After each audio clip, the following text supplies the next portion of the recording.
People paying money to see me in a 20x20 ring.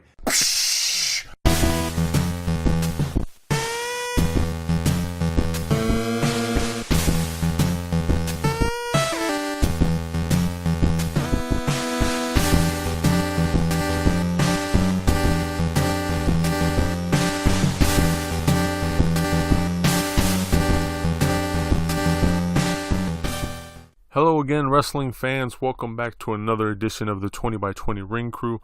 I am your host, Joe, and I am here by myself again this week. Matt is taking a vacation. Rest easy, bro. We're going to do another watch-along episode. I hope you guys don't mind. It is the 20th anniversary of WCW's February 1999 pay-per-view SuperBrawl IX, happening on February 21st, 1999, so a day over the 20th anniversary. It emanated from the Oakland Arena, Oakland, California. They had an attendance of 15,880 people. Not too shabby, I guess, for a pay-per-view in 99, for WCW anyway. Of course, this watch-along is going to be done on the WWE Network. And again, for those of you who don't have a subscription or would like information on getting one or getting a discount on one, please help support the show. Stop on over to 20x20crew.com/podcast/WWE Network. That's all one word. And get yourself some info, get yourself signed up so you can enjoy all the benefits that is the WWE Network. Pay-per-views, original shows, archive upon archive upon archive of really great wrestling over the years. So have at it with us. We're going to start from the beginning, so I hope you guys got your network subscription fired up there.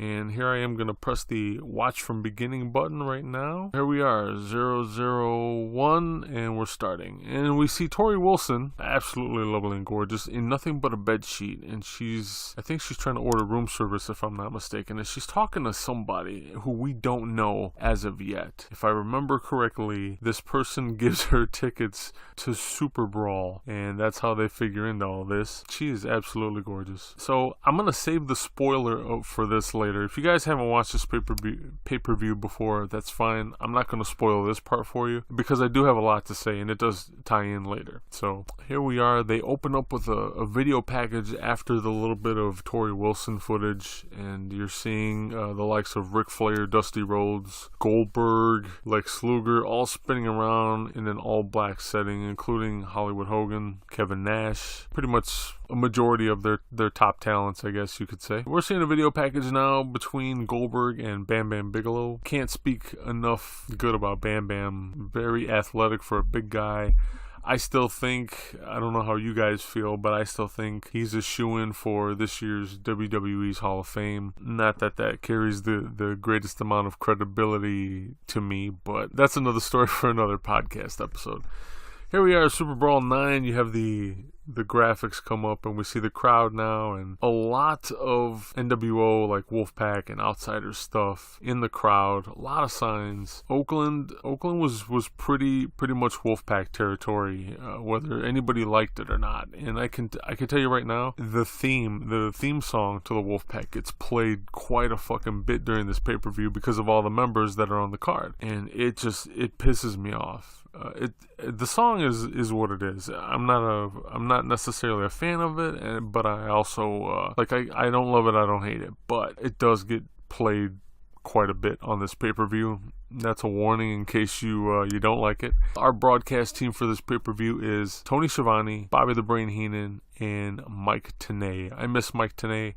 I think he made a really great, maybe not star commentator, but definitely one of the team, especially when it came to the technicalities of a match. He knew the movesets. He was very knowledgeable about each of the wrestlers. Having him do anything other than that on commentary was a bit much for me. I didn't necessarily like that. But you guys should go back, again, do it on the WWE Network, and check out some old Mike Tenay stuff.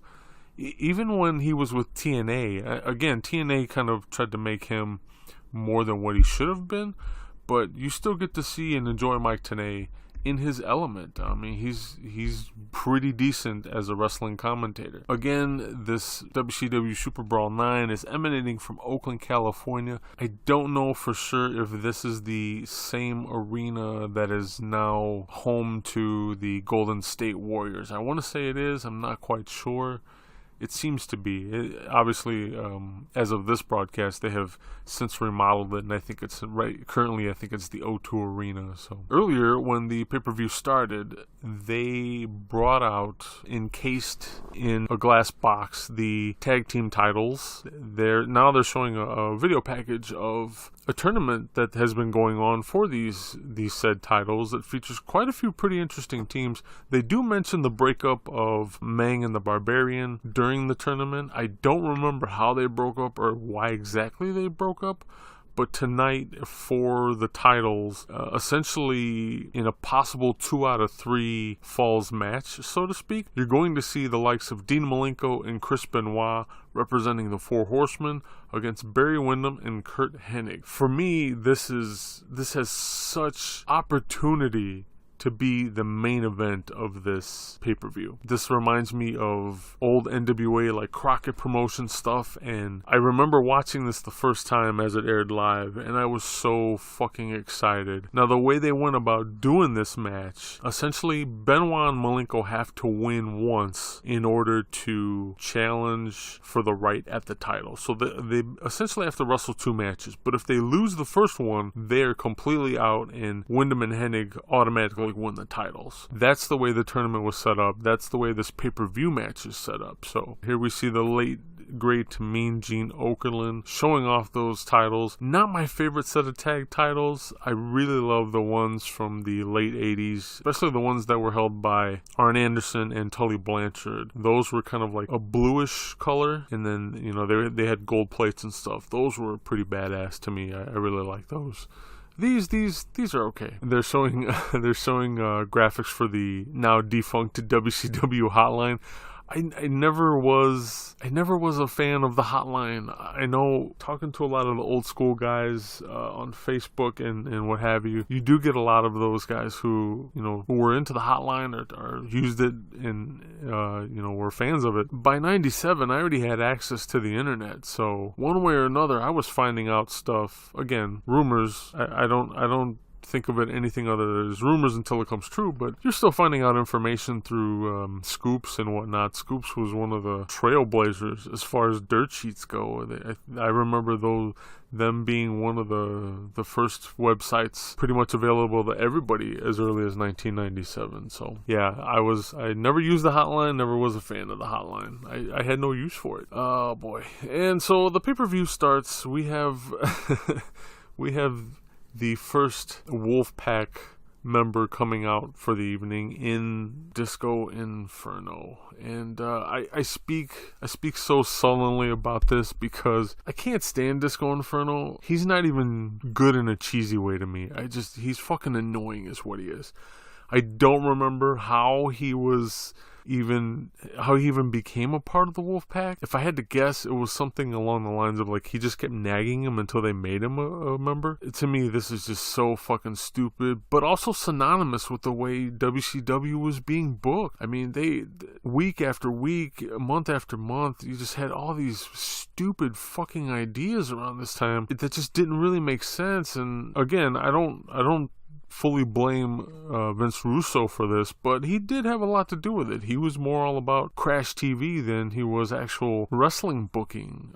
He just approached it with such a non sequitur sense, just a lot of it didn't make any sense. They showed a video package with Booker T from last week on Thunder, where Disco Inferno mentions usage of the word brother. Both of Harlem Heat feel that it's racially motivated, so I guess that was the little bit of an angle or storyline behind this match. That's all it was. It was like, oh, you misuse the word brother, or at least I think you do, so now we're gonna have a match. And that's what's starting off this pay-per-view. I can't believe people paid for this shit. I know I didn't pay for this shit. I watched it on a bootleg cable box. So again, I don't like Disco Inferno, And Booker T at this point, I mean, he's still a part of Harlem Heat, and Booker T was always impressive, and he definitely had the drive. He had his character down. A lot of guys in WCW at this point, they either let the company and the situation affect them to the point where they didn't give two shits, or they just weren't with it to begin. And Booker T was going through this. He was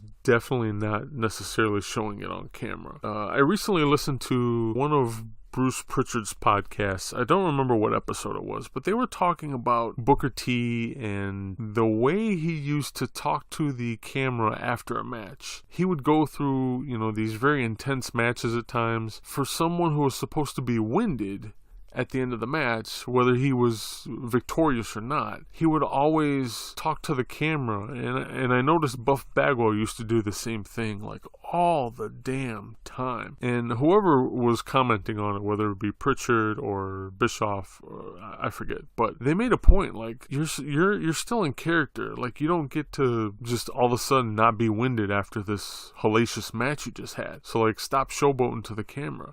That made complete sense to me. I never understood why either of them did it other than to showboat. Especially Buff. I think Buff is the biggest offender out of the two, but Booker T used to do it as well. This match between Booker T and Disco Inferno goes about 9 minutes and 20 seconds, give or take. Booker T wins, but seriously, how horrible on a scale of boogie oogie oogies is Disco Inferno as part of the fucking Wolfpack? I mean, it's so fucking stupid. Join us on Facebook, facebook.com/groups/20x20talk, and help us decide how horrible was Disco Inferno on a scale of boogie oogie oogies. I myself vote 10 boogie oogie oogies. Guys, we're going to let you enjoy the rest of the match, whatever's left of it. We'll come back right after the match. Stay tuned. This episode is brought to you by Fight TV. Go ahead and download the app and support the show. Every time you download the app from us, we're going to give you $10 of credit to make your first purchase on the Fight TV app. Get access to all kinds of independent wrestling, Ring of Honor, Evolve, and many, many other feds.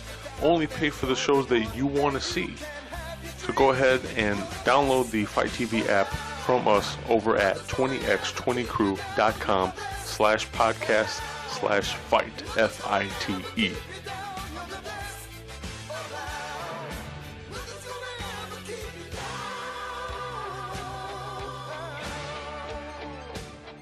Hey guys, we're back. Thanks for that quick intermission.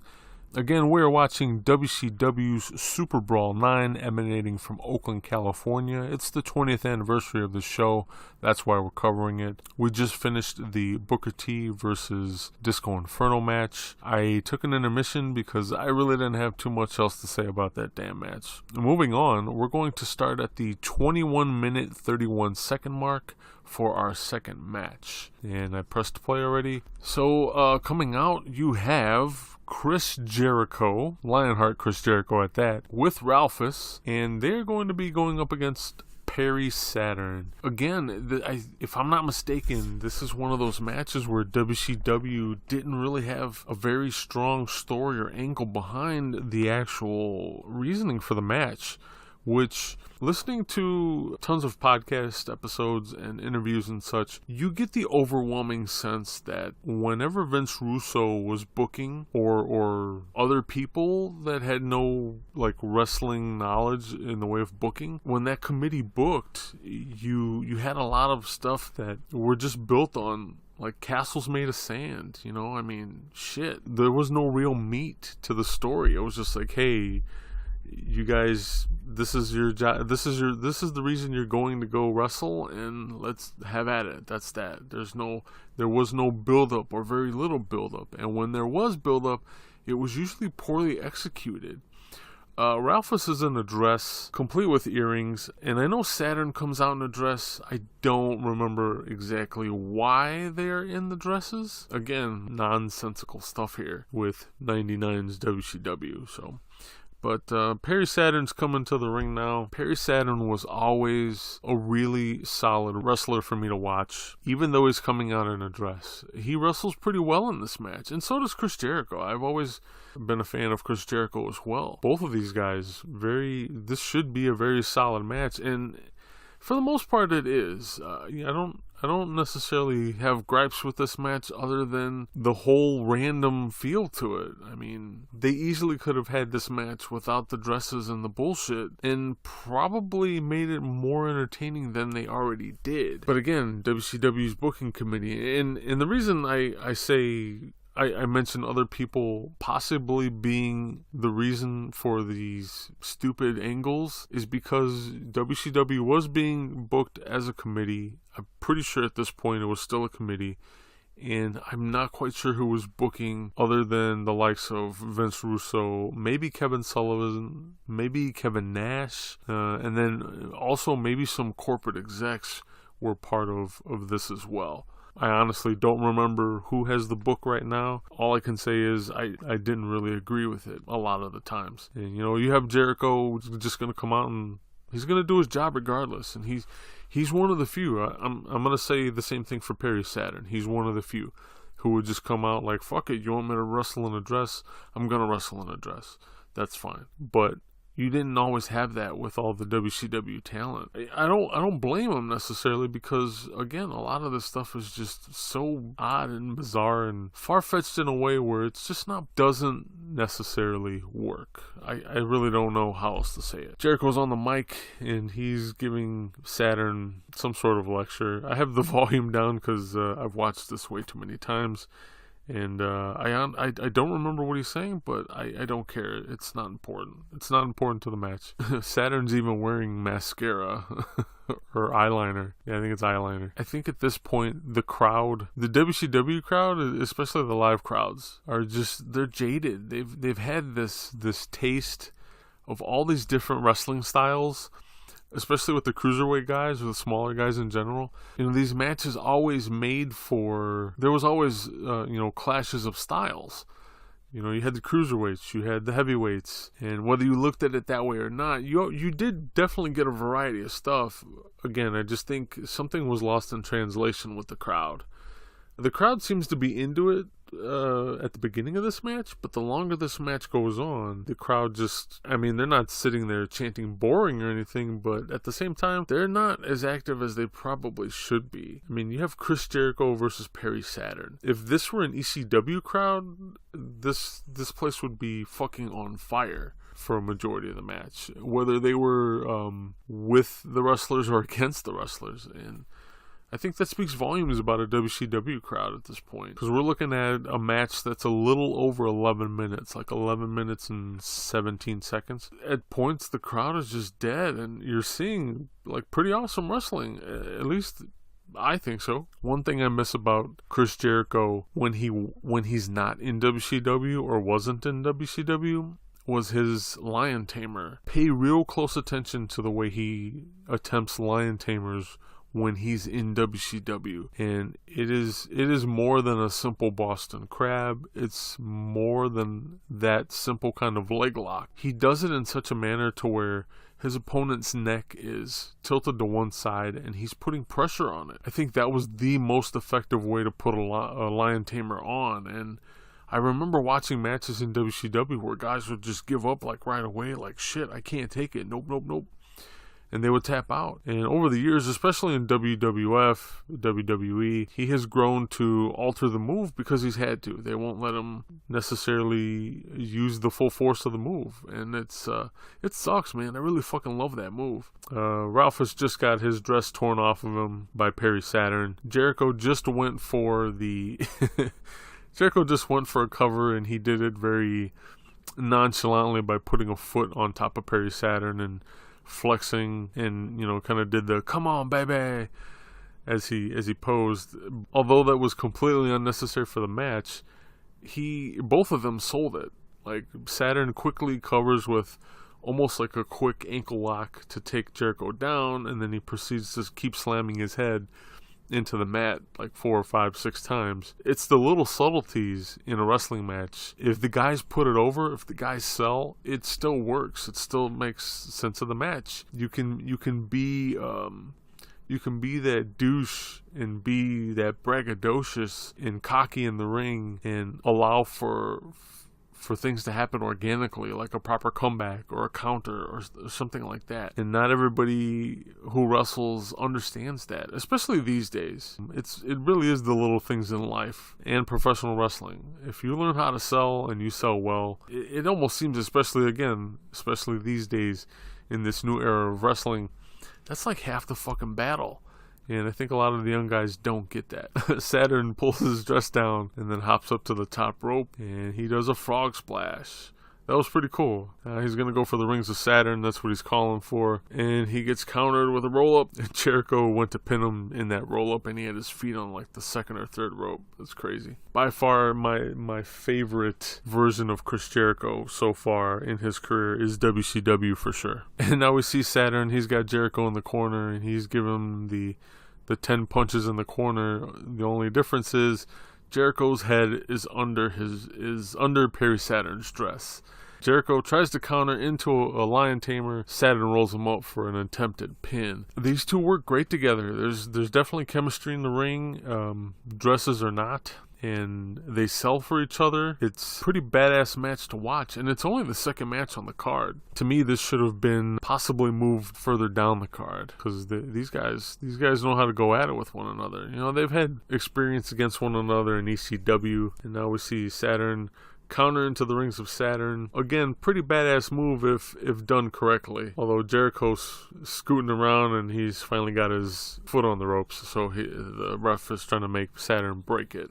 I think this is where the match comes apart pretty soon. If I had to guess, yeah, this is the one. It ends in a count out. I think it's because Saturn takes care of the ref. Now, earlier when Jericho came out, the ref came with him, so there's something in the storyline where the ref might have been on Jericho's side this whole time. I'm not quite sure. Although it doesn't seem like he's refereeing the match that way. I'm pretty sure Saturn has enough of the ref and he just takes care of the ref, and then he leaves the ring and doesn't come back. And I think that's why he gets counted out. Saturn with the Death Valley driver, and he doesn't cover Jericho. He just waltzes around the ring, and the ref is like, hey, you gotta cover him. Yep, here we go. Ref gets picked up. He's going for a Death Valley driver. Saturn's like, screw this shit. I'm done with this match. He's going to put on the rings of Saturn, or at least that's what he's calling for. He decides to walk out. Says, screw it. I'm leaving. And that's it. Saturn's going to walk to the back and be counted out, and that's the end of this match. Again, it's almost like a waste of a match at this point, especially with the story. Like, where does this story go? And I hate to tell you this, I'm not going to go back and try to figure that out at this point, because I really wasn't caring for WCW a lot at this point. I really wasn't. I was over the NWO. I think it had too many people in it, too many different factions. It became stupid to me. But I did enjoy watching this match as we see the referee raise Chris Jericho's hand after Saturn being officially counted out. And again, that match went a little over 11 minutes officially. 11 minutes and 17 seconds. What a waste of a match. I really thought there was a lot more things that could have been done between these two guys with a better. Here you see Conan and Rey Mysterio talking backstage for a WCW.com interview. On this pay-per-view, you have a hair versus mask match. It's a tag match between Conan and Rey Mysterio. They're putting Rey's mask on the line up against Hall and Nash, the outsiders of NWO Wolfpack, and Kevin Nash's hair. Why this match got signed to begin with, I will never ever know. I will speak more about that match as it happened. We cut to a video package with Big Papa Pump, Scott Steiner, and DDP, Diamond Dallas Page. They are feuding over Kimberly, which is DDP's wife. Steiner basically wants to lay claim to her, and DDP won't let that happen. They show footage of her being thrown out of a car and hurt. I vaguely remember this angle. I will say this. By this time, Kevin Sullivan and Chris Benoit had already had their go-around over Woman, if I'm not mistaken. And I've said it before on a previous episode. I'll say it again. WCW really dropped the ball when it came to angles involving someone's wife. And usually, for lack of better memory, it was usually DDP, because I'm pretty sure they did one where Buff Bagwell, it was the same thing with him. Like, oh, your wife wants me, I can't help that. That kind of a fucking story.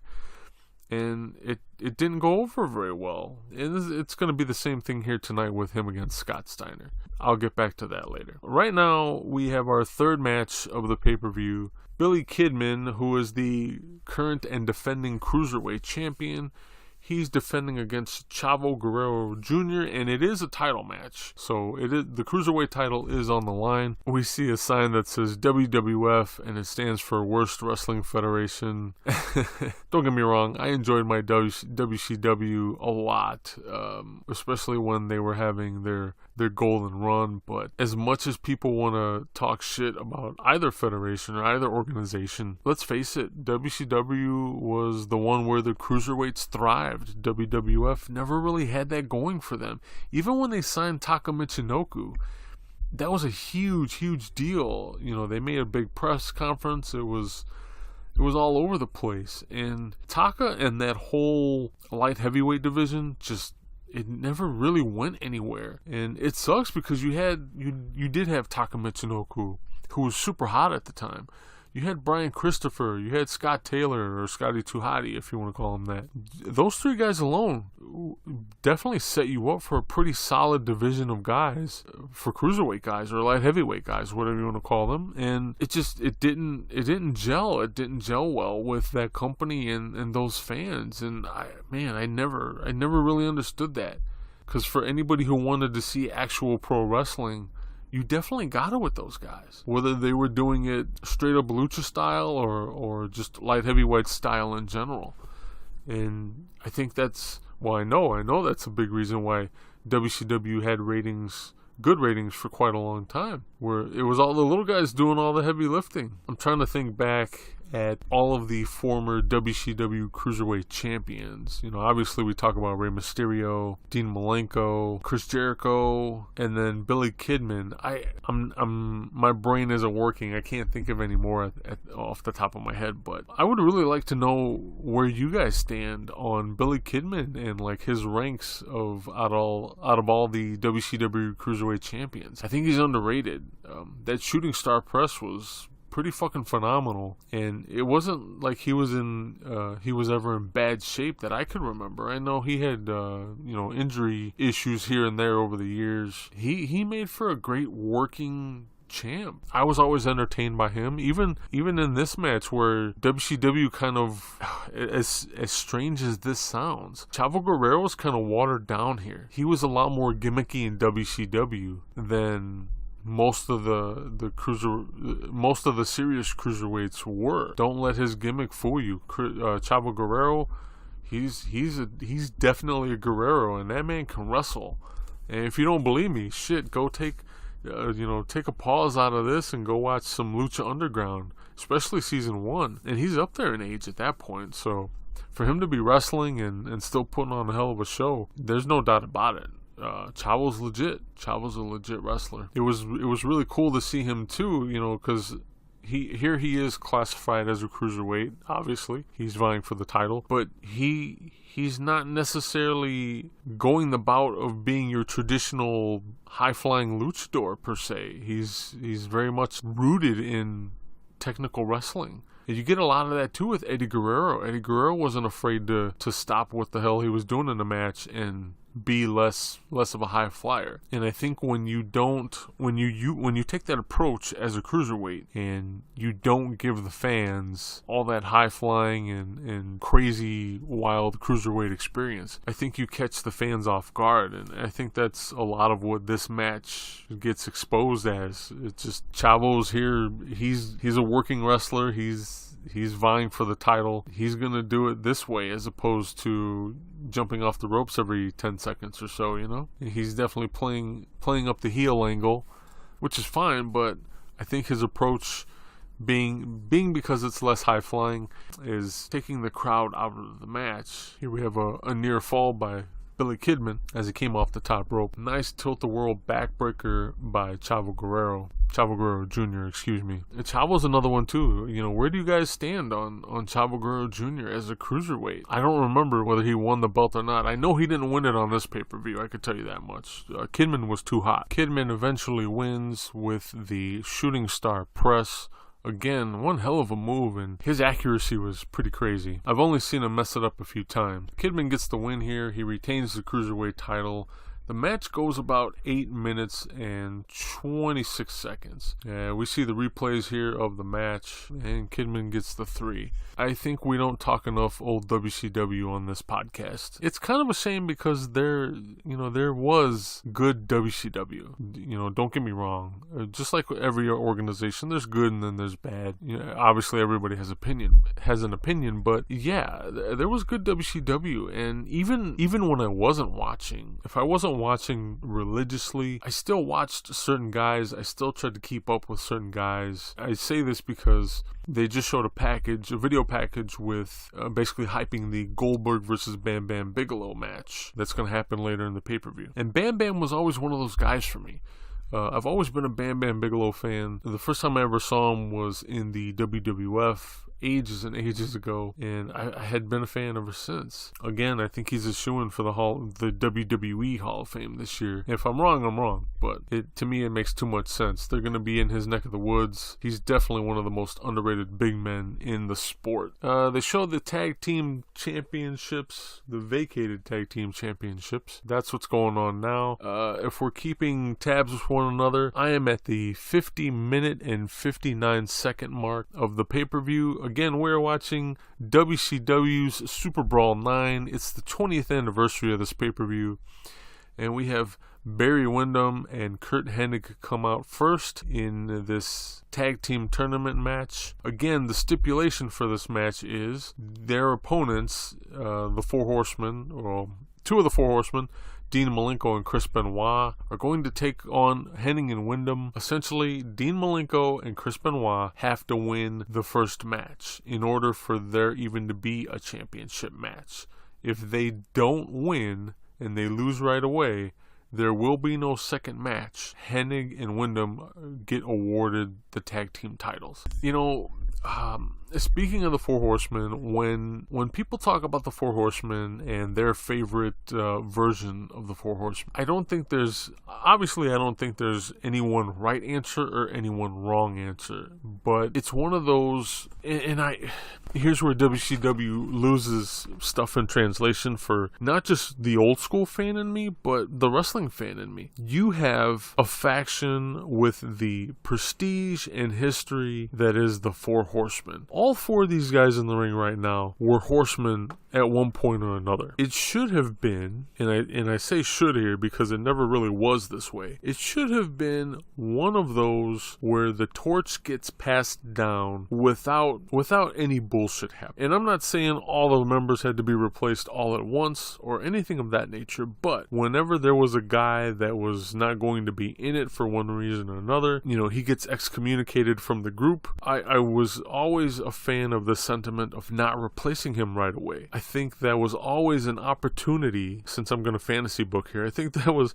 always an opportunity to have three horsemen and then they basically go on without a fourth member until someone came up worthy enough to them in the way of a storyline. Or they would bring, like if they knew they were bringing someone in of high caliber that fit that faction, they could have done that too, where they introduced the fourth member of the Horsemen as someone who's new to the company or coming back to the company, that sort of thing. And they could have went on and had a lot of success with that angle and that faction for years and years and years. But they never seemed to do that. It was always some bullshit going on. And I'm conflicted because I'm a huge fan of the War Games. I believe it was 1997, maybe 98, where it was the Horsemen versus the NWO. Curt Hennig turns on the Horsemen. He becomes NWO. The Horsemen are essentially essentially laid to rest right in their own backyard in North Carolina. I mean, that entire match, the match was great in and of itself, but then you had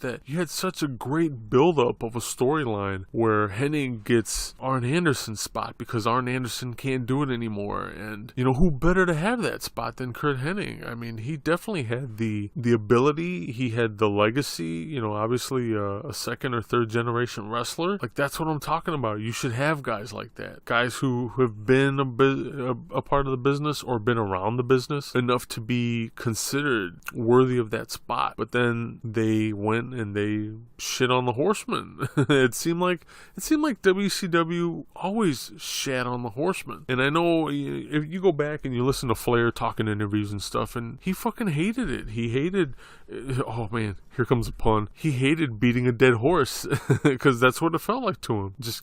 They kept bringing back the Horsemen with no real regard, or it was just like a last resort all the time. Like, oh, we don't got anything else going on, so let's bring back the Horsemen. And so they would. And, because Ric Flair was loyal to a fault, and, he would do whatever he could to get the company over, and the Horsemen were sacrificed multiple times. To be honest with you, I'm really surprised that they are still held in some sort of prestigious regard these days. You mentioned the phrase horsemen or horsewomen if you're a current WWE fan, and everybody knows where that comes from and what it's about or what it's supposed to be about. Getting back to the match here, currently Benoit's in the ring with Curt Hennig. This is still the first match. Spoiler alert, Benoit and Malenko win the first match, so there will be they will earn a title shot and have that second match, and it immediately follows the first match.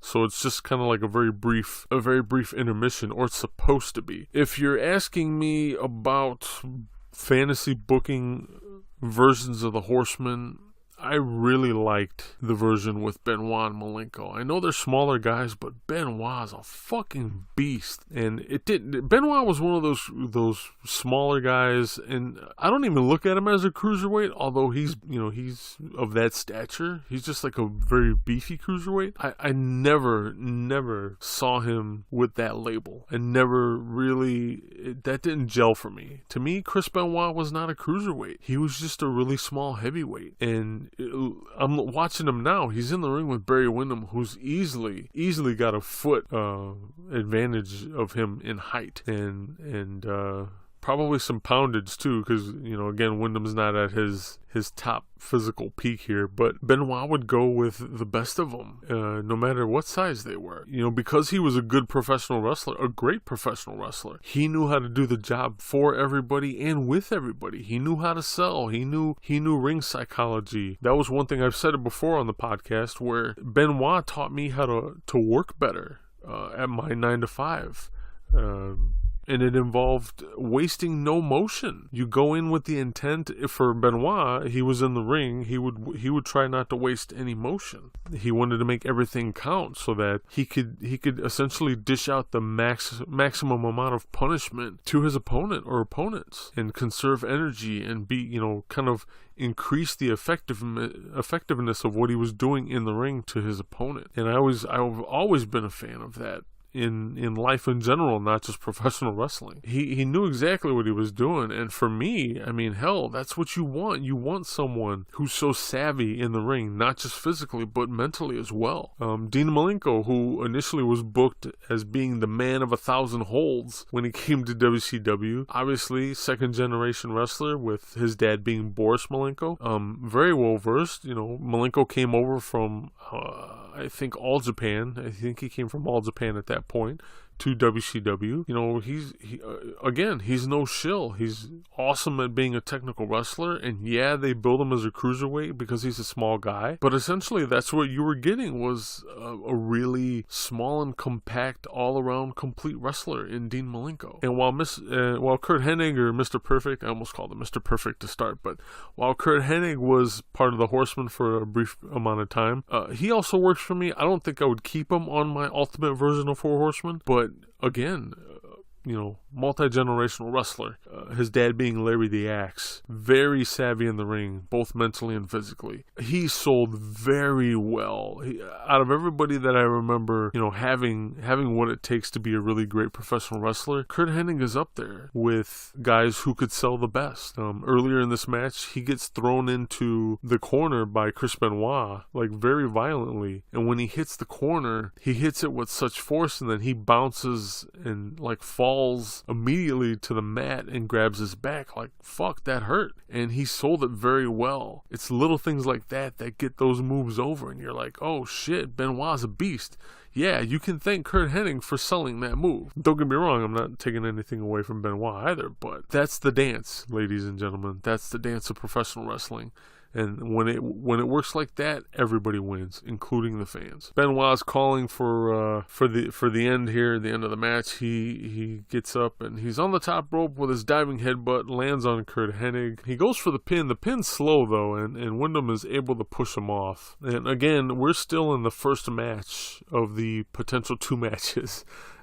Benoit tags in Malenko. Windham is fighting with the ref because Windham won't go back to his corner. Malenko immediately goes for the pin on Curt Hennig because he sees Curt Hennig was still down on the mat and refusing to get up. Because Windham was preoccupying the ref, we essentially lose out on a victory at this point. Malenko slowing down the pace as he drop kicks Curt Hennig from the top rope onto the apron of the mat. But again, just awesome fucking tag team wrestling from both of these teams. Malenko throws Hennig out onto the floor, and immediately you see Chris Benoit and Barry Windham both drop to the floor and go towards Curt Hennig, obviously for their own reasons, but that's what I'm talking about, man. This match is fucking excellent. To me, this should have been your main event. Hennig with the low blow on Malenko. But this should have been your main event. I thought it would have been so fucking cool to have this storyline come together and just end up the way that it did, with there being a second match, but the second match was so quick, and then you have spoiler alert, you have Windham and Hennig win the tag titles, but under controversy, and you could have ended the pay-per-view like that. That would have gave you some build-up for the next night on Nitro. But who am I, right? Growing up, I got to witness a lot of Barry Windham, being a huge NWA fan, and I know a lot of people are 50-50 on Windham. I would take Barry Windham as one of the horsemen any day of the fucking week. Dude had stamina for fucking days, no matter what shape he was in. Doing 60-minute Broadway matches with fucking Ric Flair when I was growing up, like, god damn. Anyone who can wrestle for fucking 30 minutes, 60 minutes, what have you, I don't care who you are, you're phenomenal in my book, because you see these guys come in. A few months ago, I had went to a Warrior Wrestling match, or a Warrior Wrestling card. I think it was Warrior Wrestling 3, and the main event featured Brian Cage, the Swolverine. Guy's built like a brick fucking shithouse. Awesome looking physique, but he lacked stamina, and damn, it took away from the match, because he was doing some awesome shit in this match, but he didn't have the stamina it took. And then I want to say later that weekend he had a championship match in Impact Wrestling against Johnny Impact, and again that match suffered because Brian Cage didn't have the stamina to really hang with what Johnny Cage is willing to do. So Johnny Cage kind of had to wrestle down, Johnny Impact had to wrestle down to Brian Cage's level, and it definitely had the match suffer. A few seconds ago you had Benoit do the snot rockets onto, I think it was Curt Hennig. Oh, Hennig hits Benoit with an atomic drop. I used to fucking love that move, the atomic drop. Always effective. Didn't matter how big you were, how small you were. You give someone the atomic drop, that shit hurts. I've had the atomic drop done to me, and if you're hitting someone in that nether region area between, like in the taint area, for lack of a better term, it hurt. Damn, it hurt. Windham with the patented rollover superplex off the top rope. That was always a sweet fucking move. He'd get you up for a superplex, and as he landed, he would quickly roll over and pin you. And he would do it like so fluidly. It was fucking sweet. And he just did it right now. just as fluid as he did it back in 1989. Which again, getting back to my point here, sorry, train got derailed. Wyndham would make my ultimate version of the Four Horsemen for sure. So for my money, I think it would be Benoit, so Chris Benoit, Barry Windham, Ric Flair, of course, Arn Anderson. Pretty sure about those four. I definitely want to do a Horseman episode for this podcast at some point. I think a lot of you guys would be very opinionated on your favorite members, your favorite versions, who you thought was a bust as a Horseman, because, I mean, let's face it, I know at least Paul Roma comes to mind for me, but yeah, that would be a really interesting episode to do. And the match continues here. You still have Benoit and Hennig in the ring. Hennig with that rolling forward snapmare, I guess, that he would always do. This is a pretty badass move. Hennig is another guy who, they sign him and he goes over and he's one of those guys like, hey man, just let me wrestle, let me go in there, let me do what I do, and he'll sell for you and put you over and get himself over in the process. And they just underutilized him and that talent, that wrestling mind. Those guys, shit, for my money, I would have taken both him and, well, all four of these guys. As a matter of fact, I would have took all four of these guys and been like, look, I'd sign you to a contract, and I'd make you road agents at some point, all four of you guys, and be like, hey, I need you to wrestle here and there, but I also want you to teach these guys everything. Teach these guys everything you know. And I'd pay them fucking handsomely. That's an investment into foundation of your company. And I think it's something that was just completely ignored by the many versions of WCW management. It's sad fucking times, man. I think if stuff like that happened, we definitely would still see WCW in operation and not owned by the WWF, and also not defunct. Or WWE, I'm sorry. Oh man, Hennig chops Benoit. That's something you don't really see too much in this match, and I'm kind of surprised because, obviously both of those guys are known for chops. But I also think it speaks volumes to this match in general. Like, this is a straight up legit awesome fucking pro wrestling match. And so the lack of chopping here, I'm not bothered by it, even though it just made sense that they would kind of get into it at some point or another. Maybe if this was in a New Japan ring, we would see more of that. But Malenko is on fire. He's on the comeback. He just headbutted both Hennig and Wyndham together, and now all four guys are in the ring. And Malenko rolls through on Wyndham, and he puts him in the Texas Cloverleaf, which is essentially a figure four, just using your arms as opposed to your legs. He didn't get it in very well. Hennig came in for the save. Hennig, excuse me. I know a lot of you have that whole debacle where you might have known it was Hennig all along, but not necessarily, and also thought it was Hennig, Henning. After Curt Hennig saves Barry Windham from the Texas Cloverleaf, Malenko ends up putting it on again, and that's how they win the first match. But immediately, the second match starts immediately. There's no rest period. I think there's supposed to be, but they're just, the Horsemen are just pounding away on both of these guys. But that's what gets them into trouble, because while they do that, Malenko goes over to put the Cloverleaf on Wyndham again, and Wyndham takes his belt and starts to choke Dean Malenko with it. So he's got him, he's got the belt around his neck. He ends up clotheslining him, and he chokes him while he's down. So he just, as of right now, it looks like he's got him in a chokehold on the floor, on the mat. And there's your 1, 2, 3 pin. Wyndham wins the second fall, as it were, and that makes Wyndham and Hennig the new tag team champions. Wyndham rolls out of the ring, gets his arm raised by his partner as Hennig takes the belt from him. This was a great fucking match. Great fucking match. Hennig slaps one of the refs, and they take the titles with them. I just now noticed too that these titles, although they have their black leather, patent black leather on the outside, where the plates are, on the inside they're that like traditional blue, and that's kind of like the blue I was talking about earlier when I was talking about the tag belts that I particularly like. That's a very similar blue. Again, these aren't too bad. They're not my favorite, but they still don't look too bad for WCW title belts in 1999.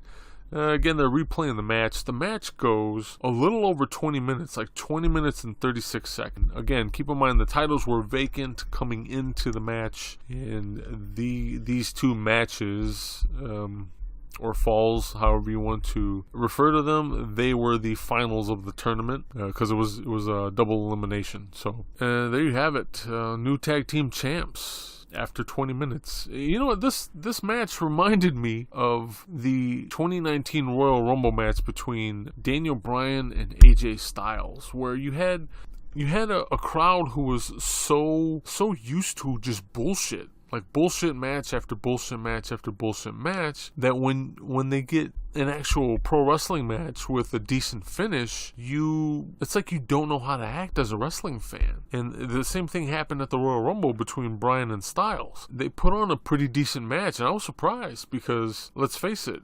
WWE has a horrible habit of watering them down, and then also like, hey, go out there and just give us a couple minutes of bullshit instead of doing what you want to do. So I was all prepared for that. But no, Bryan and Styles at Royal Rumble 2019 was a real decent match, but the crowd wasn't into it because of the bullshit leading up to that match. So they were emotionally drained, or they were just not emotionally into the match at that point. And it kills me. It pains me to see two guys with like the potential to have what would be referred to in some circles as a 5-star match, and it just all goes to waste. All that potential goes to waste. It's heartbreaking. Me as a pro wrestling purist, it's very heartbreaking to me. We are headed into the 5th match of the pay-per-view, and right now we're watching a video package that involves Ric Flair, Roddy Piper, Bret the Hitman Hart, and Scott Hall, all who were in contention at some point or another in this storyline for the United States title. So that match will happen later, and Hall eventually just gets the title handed over to him, and we'll explain that later on in the podcast. But they now cut to another NWO Wolfpack member coming out, and this time it's going to be Nash and Hall, the Outsiders, for the hair versus mask match. And so here we see Nash, Luger, Miss Elizabeth, and Scott Hall all come out as part of the Wolfpack.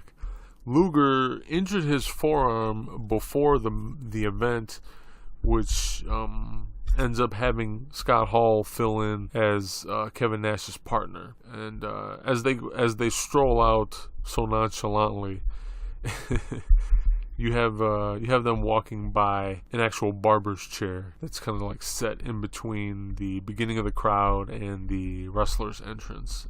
And if I'm not mistaken, this all started with Miss Elizabeth. So the Wolfpack is coming to the ring right now. Again, Luger and Miss Elizabeth, like, I'm sorry, they never needed to be part of any version of the fucking NWO. They just didn't. So for me, it was bittersweet seeing my boys, the Outsiders, here in a match like this, with the likes of Luger and Miss Elizabeth in tow. And again, the stipulation in this match is mask versus hair.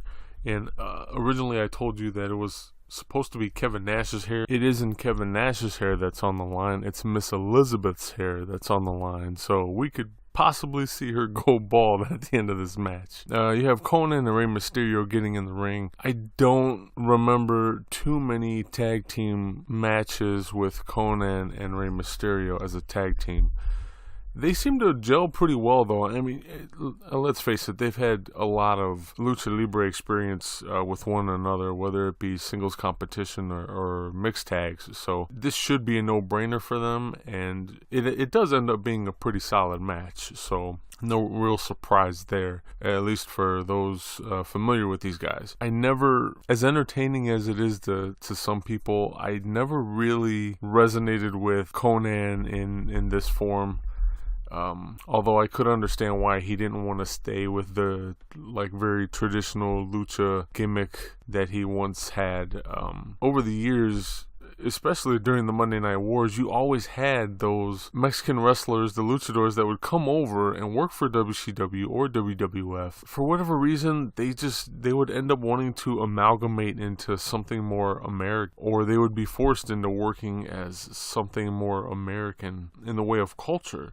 I mean, let's face it, Rey Mysterio would go on to, spoiler alert, he loses the mask here, so he would go on to lose the mask and then eventually be put into a faction known as the Filthy Animals. It was hardly anything Mexican per se, and the group didn't really consist of any other Mexican or Latin people, except maybe a Nitro Girl at one point. So, but then you go on and you look at like Juventud Guerrera or Psychosis, those guys, when they became the Mexicools further in their career.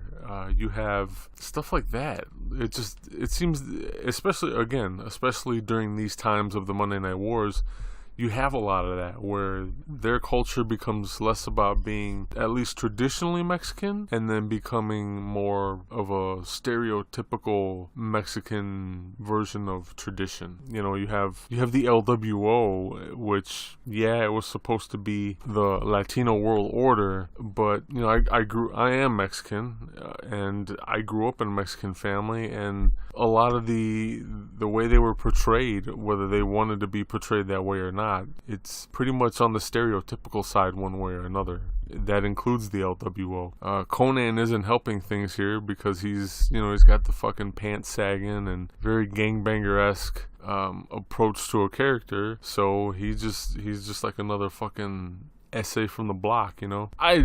Me personally, I never had that big of an issue with it. What am I supposed to do? Tell these guys not to do these gimmicks? That's not up to me.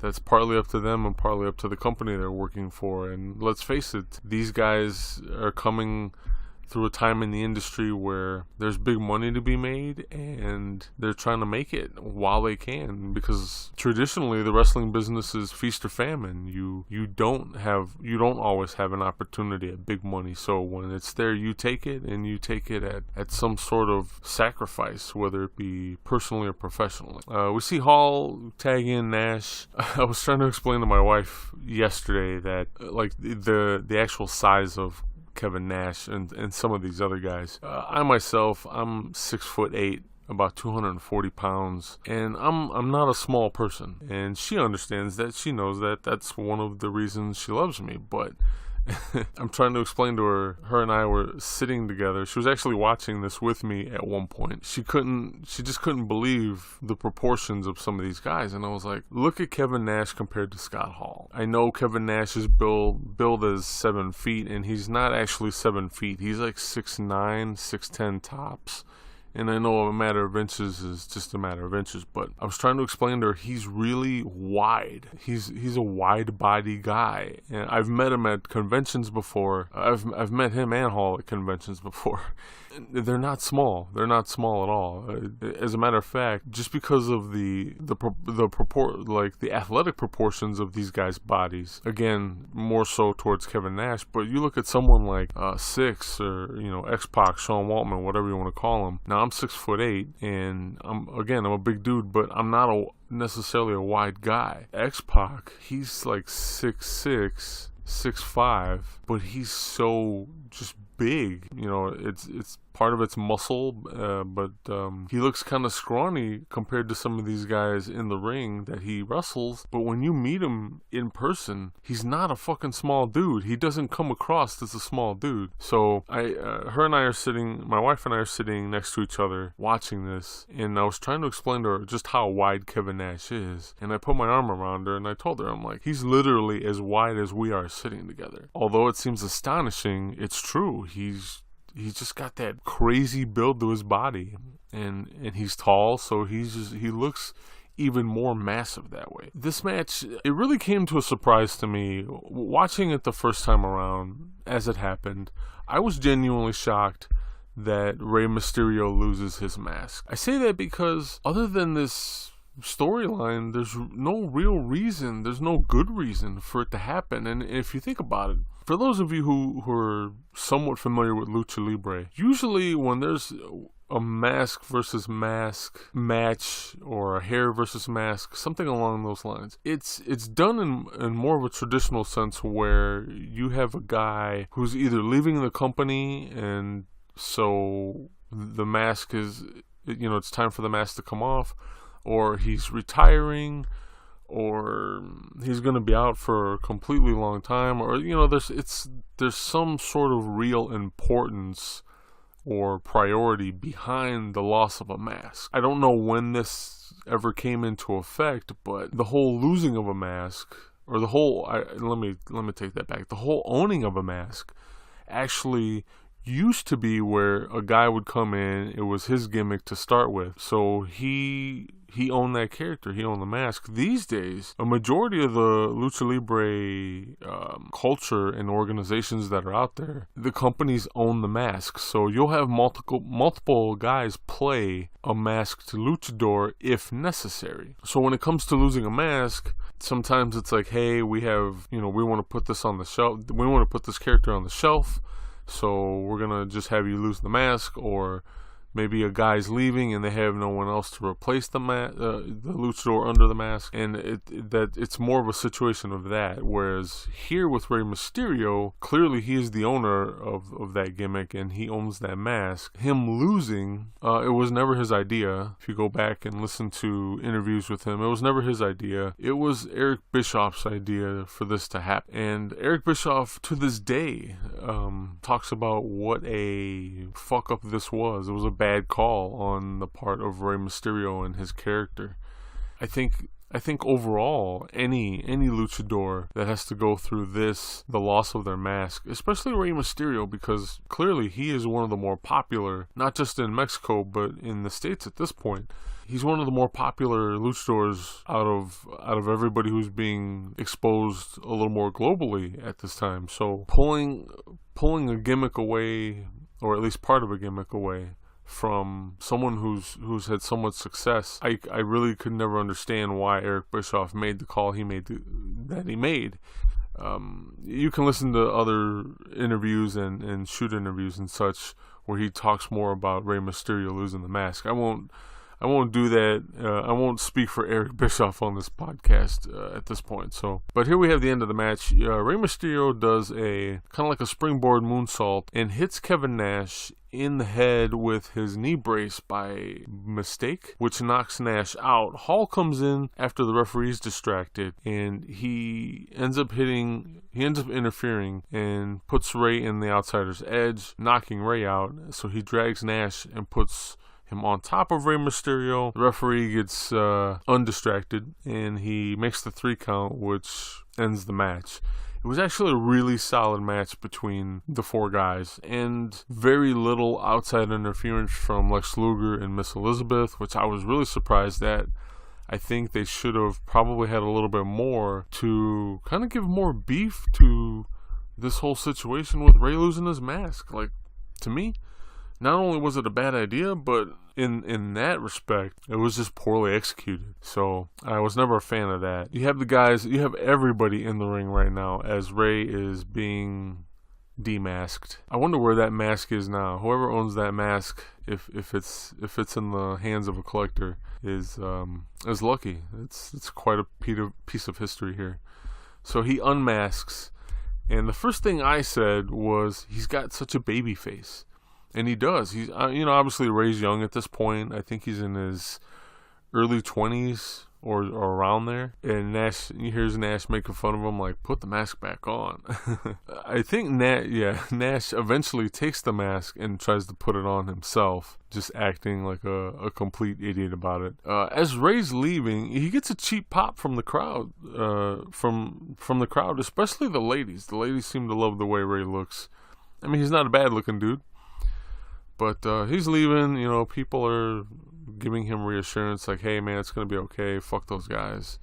And he has this look on his face. I don't know whether he's trying to not laugh or trying not to cry as he's walking past the fans, like slapping hands with them and such. Here they show the replay of the match where you get to see Ray hit Nash in the head with the knee brace. I don't know if that was done intentionally or not. If it was done intentionally, they definitely made it work, and it was very believable. God damn, I miss the Outsiders. I really do miss the Outsiders. Such a well-oiled fucking tag team. People can say whatever the fuck they want, and you're more than available to disagree with me. But they do have chemistry, and they have chemistry the likes of Anderson and Blanchard, or the Minnesota Wrecking Crew. And I know those are strong words, but it's true. It really is true. They know what they're doing. They know what they're doing together. And I was always a fan of them as a tag team as opposed to them as singles wrestlers. So that match is over. Again, we are watching WCW SuperBrawl IX, which is from 1999, February 15th of 1999. I'm sorry, February 22nd of 1999. Excuse me. And this is the 20th anniversary of the show. That's why we're covering here on the 20x20 crew. You can catch this on the WWE Network over at 20x20crew.com/podcast/WWE Network. That's all one word. Get yourself a subscription. There should be information on the page of how you can get that at a possible discount. Here we see Papa Pump. He's the next Wolfpack member to have a match. He is carrying the United States title, if I'm not mistaken, and he's at ringside. He picks up some lady from out of the audience. Obviously not bad looking. He loves his freaks at this point and his hoes. He actually gets on the mic and talks about how he loves when he's in town because his hoes come to holler at him or some shit. But this gimmick with Scott Steiner and Big Papa Pump, I fucking hated it. He's horrible on the microphone. Not that I'm any better, but he's being paid thousands of dollars to do this shit. I'm not, so.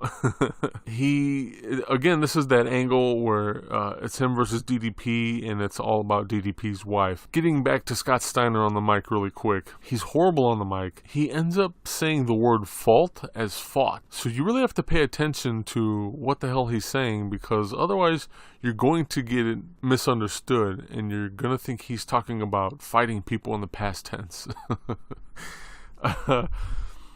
This is the television title, if I'm not mistaken, not the U.S. title. So this is for the TV title, and it is against DDP.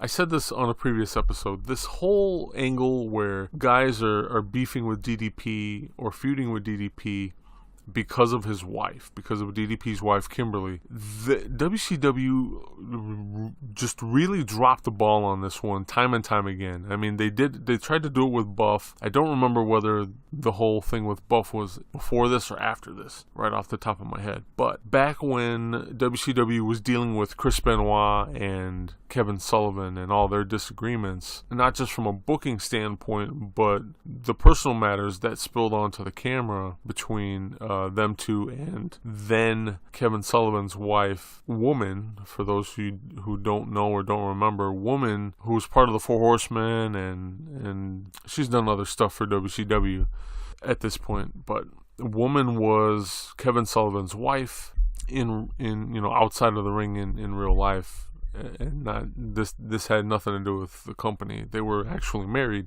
and she ends up getting into a relationship with Chris Benoit. She wanted to leave Kevin Sullivan, and it caused quite the controversy between these guys, because on WCW television and pay-per-view, these guys would just shoot fight each other pretty much. I mean, they would have matches against each other, but they would turn into shoot fights because they were pissed about the whole woman thing. It was one of those deals where WCW didn't really have the foresight to look ahead and kind of do the unscrupulous thing and be like, hey, we should use this to our advantage. Let's book these guys in a better program. Let this play out almost organically. It just kind of happened. They would get on the camera and they would beat the piss out of each other for real. And WCW never properly capitalized off of that. Whatever happened on camera that we got to see was of no decision by WCW. It was all the decision of Kevin Sullivan and or Chris Benoit. It wasn't necessarily booked that way. They just really hated each other over their personal matter. And this is what I'm talking about when we talk about DDP and DDP's wife. These were company generated angles. They weren't real. It showed. There should have been a lot more realism this angle, this specific angle, because they had all they had to do was study Sullivan versus Benoit and everything from that situation. They could have took that information and applied it to this angle with DDP, no matter who he was fighting, whether it be Scott Steiner, Buff Bagwell, whoever. I think that these matches and this angle could have went longer and been a way more successful than they were. I'm not trying to take anything away from DDP here. DDP's kind of, in his prime and still on a fucking hot streak as a performer. DDP was obviously a late bloomer to the wrestling industry, becoming an in-ring worker, not just a manager. Somewhere around the age of, like, I want to say 36, 37, or 38, he actually became a wrestler, even though he had been in the business for quite some time. So this is all still relatively new to DDP, but he carries it well. He's a natural almost. I don't know that I would ever have put a world title on him when WCW did, but and you know what? I actually would have done it sooner. I would have done it sooner because he was hotter than he was when he actually won a world championship. So, but here we have him. It's actually, the match is supposed to be Scott Steiner versus DDP, and it's actually become Scott Steiner and Buff Bagwell versus DDP because Buff has come out in support of the Wolfpack, which the commentary team keeps basically bashing it in your head that the Wolfpack are out there to support each other throughout the pay-per-view, and they're not going to let anybody go up against them and try to take them over. So literally every time there's a fucking Wolfpack member out here, they're not alone. And let's face it, Scott Steiner's enough of a fucking meathead and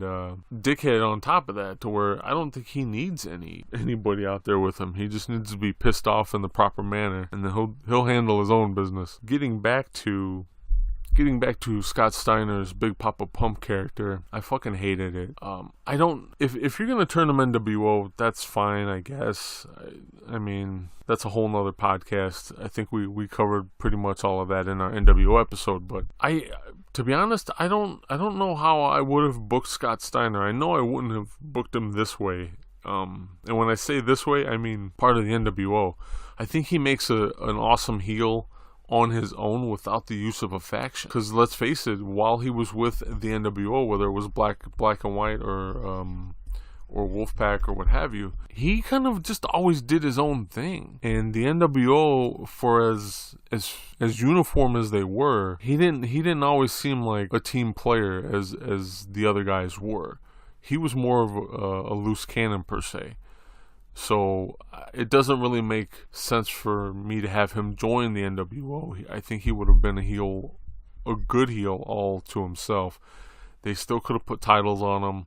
I'm not above him getting a title here and there. I think the feud with his brother over the years was mismanaged and could have went a hell of a lot better because both of them are excellent wrestlers, obviously. There was a huge potential for them to have excellent actual pro wrestling matches. Keep fucking Scott Steiner off the mic. I know at this point he loves talking about being the big bad booty daddy and all that stupid bullshit. They should have gave him a mouthpiece. I don't know who at this point, but they should have given him a mouthpiece. But in this match, again, Scott Steiner's no shill. You can say what you want about him, and obviously he's had bouts with drop foot and multiple injuries because of the steroid usage. But in this match, the one we're talking about right now against DDP, he shows you exactly what he can do. He is Scott Steiner the heel. And it works. It works well for this match. You still get a good mix of straight up heel Scott Steiner, just acting, doing the theater part of pro wrestling, But then you also get the actual pro wrestler Scott Steiner. You get to see belly-to-back suplexes that are perfectly executed. You get to see submissions, a nice mix of everything you need to qualify as a pro wrestler. Even chair shots. And so, like, this whole thing with Buff being out here, it becomes moot. It becomes null and void. Like, you don't need him out there. Here we see Buff Bagwell taking apart the turnbuckle. We are at the 1 hour, 48 minute, and 40 second mark on this pay-per-view. He's taking apart actually 2 turnbuckles with some pliers there, some snips, and in order for Scott Steiner to use the actual metal turnbuckles against DDP. Charles Robinson, the referee, is trying to get him to get the hell out of here. I think he's actually throwing him out. He took the turnbuckle away from Buff, and he's like, "That's it, get the hell out of here." Yeah, he's kicking him out. I don't know, out of all the work they did together, I don't know why Buff Bagwell didn't take some notes on the way Scott Steiner performed. I think Buff Bagwell could have learned a little bit from Scott Steiner, and I know how crazy that fucking sounds, because let's face it, Scott Steiner is not the most beloved wrestler out there, that's for damn sure. He definitely always puts his foot in his mouth. Again, he should stay off the mic. As stupid as he is, guess what, guys? He can wrestle, and I won't take that away from him. I know there's fans that are out there who are not Scott Steiner fans. I don't call myself a Scott Steiner fan, but I do respect that he can actually do pro wrestling shit. As we see here, he's bullying Charles Robinson, the referee, chasing him around the ring because Robinson took a chair away from him. But yeah, he can work. He can work when he wants to. I think that's a better thing to say. Scott Steiner can work a wrestling match whenever he feels like it. If he doesn't feel like it, you're not going to get much out of him. And that's saying a lot, because if you go back, I remember listening to an episode of the 605 podcast with Brian Last, and they were talking about the Steiner brothers in the WWF, especially, or more specifically, the time where Scott Steiner was getting a singles push with the company, and the possibility at him winning the Royal Rumble one year. And he addressed all those rumors, and he talked really in depth about Scott Steiner and all the potential with that, whether it was good or bad. And at that point in time, even Brian Last will tell you he clearly needed work. He wasn't very polished. There was a little bit of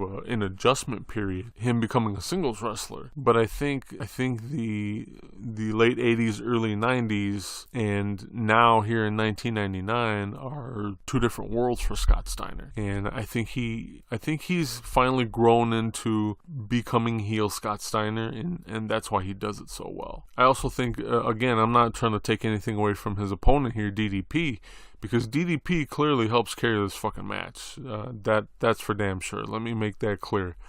This is not all Scott Steiner. DDP definitely does more than his fair share of work here, because let's face it, he's making Scott Steiner look good.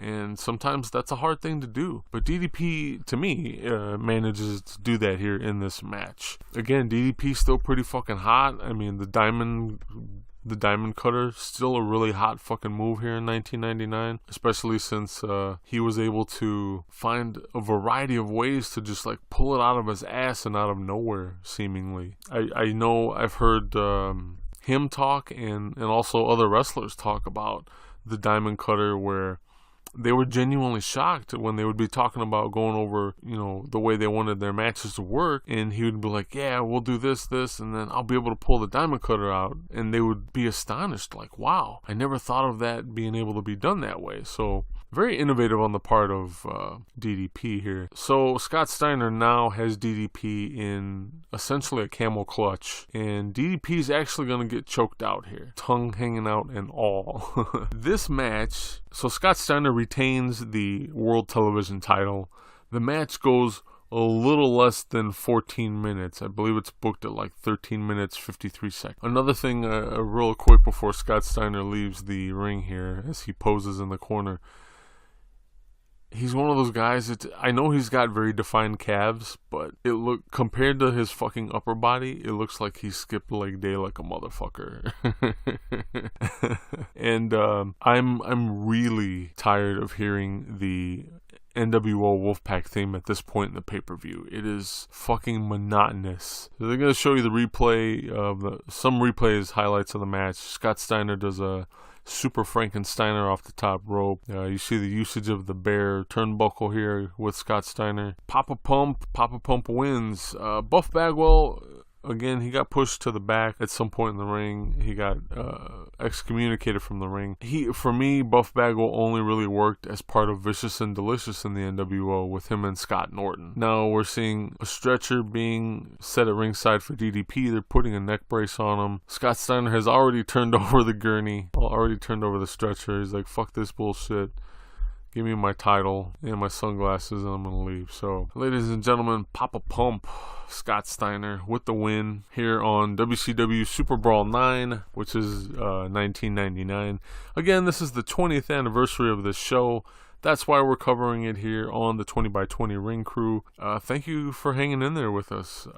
Don't forget to take time and support the show. You can do that by going to 20x20crew.com/podcast/raise, getting yourself some discounted gift cards. And I bring it up here specifically here because you can go there and you can buy discount GameStop gift cards. And why do I suggest GameStop gift cards? Because you can take and buy discounted GameStop gift cards through us, through Raise. Go to your local GameStop or shop online and purchase yourself some WWE Network gift cards. So you're actually paying less than the normal price for a subscription to the network. And I know everybody has, including myself, everybody has issues with the WWE, but the network is fucking phenomenal. A plethora of really good wrestling, old school wrestling, that you just really can't find anywhere else in some way, shape, or form at this point, at least not legally. So definitely,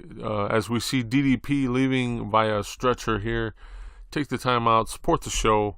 20x20crew.com/podcast/raise, RAISE. Now we're seeing a backstage segment. I believe it's an interview. Yes, it's an interview for WCW.com with Mark Madden and Bam Bigelow. Bam Bigelow has a match here later on in the pay-per-view against Goldberg, which is an interesting feud. But as Bam does his thing on the mic for Mark Madden and WCW.com, we're actually going to go to the 7th match in the pay-per-view, which is going to involve pulling double duty by Scott Hall. So Scott Hall, again, this is another fucking issue with WCW. Earlier in the pay-per-view, they showed you a video package basically explaining that the following match was kind of brought to you with a mixture of Scott Hall, Bret the Hitman Hart, Roddy Piper, and Ric Flair. Essentially, because someone was unable to perform, I don't remember who, they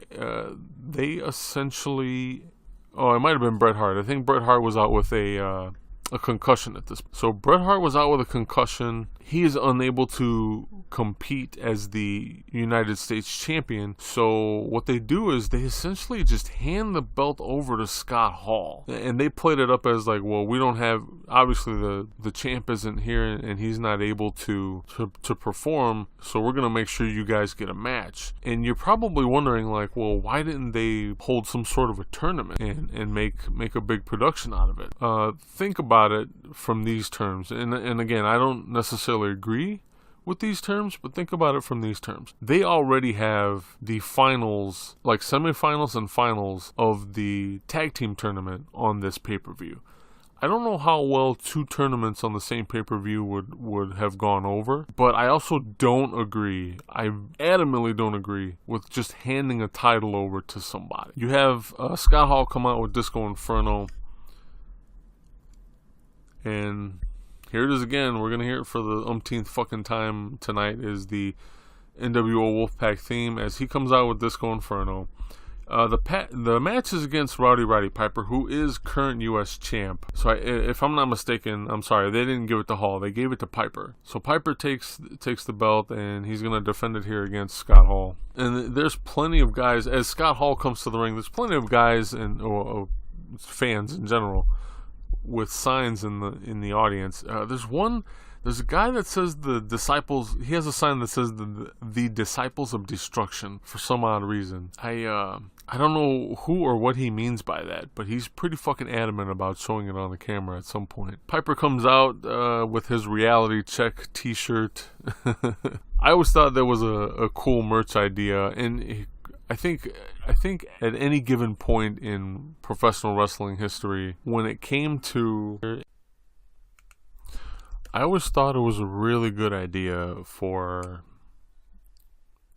wrestlers to come up with their own merch in general, but just also wear whatever the hell they were gonna wear, and just have the company kind of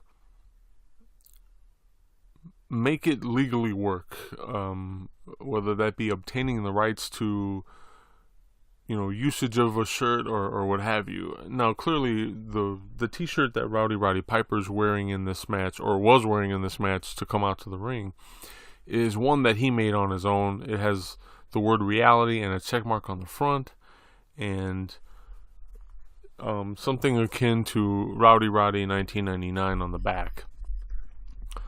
And whether this t-shirt was marketed to the fans legitimately through WCW or not, let me stop here for a second. They probably didn't market this t-shirt to the masses, and again, I think that's another fundamental problem with WCW at this point. Their merch marketing, you know, people can talk all the smack they want, no pun intended, about the WWF or WWE and the shop zone and how super gimmicky it has become, but from a business standpoint, it makes sense as cliche, as mundane. I mean, there's a plethora of words you could use to describe the shop zone in this day and age. I mean, hell, we always make fun of the idea that they actually have a Rusev Day calendar, or had a Rusev Day calendar, where literally every day was Rusev Day, and it sold. It sold like hotcakes. I think WCW was really never on par with the WWF in the way of sales of merch. I'm not counting the NWO stuff here because, let's face it, they pushed that shirt to the moon and back, and it still is probably one of the top 5 selling, or top 10 selling wrestling t-shirts of all fucking time. They do have that credit to be given, but everything else, I mean, you don't necessarily, obviously it's not being shoved in your face when it comes to WCW. They should have found some sort of healthy mix, pushing the shirts or pushing merch without letting it just oversaturate your television, which I think they do. They do that a lot. They do that way more often than they should, especially these days. You have, in the way of marketing, you have places like Ring of Honor and New Japan, especially New Japan, with the Bullet Club. Yeah, the guys wear t-shirts to the ring, and you know, that's kind of the extent of their t-shirt marketing, but it works. You know, the character's over, the factions are over, and you know, here's a better example, is Tetsuya Naito from Los Ingobernables de Japón.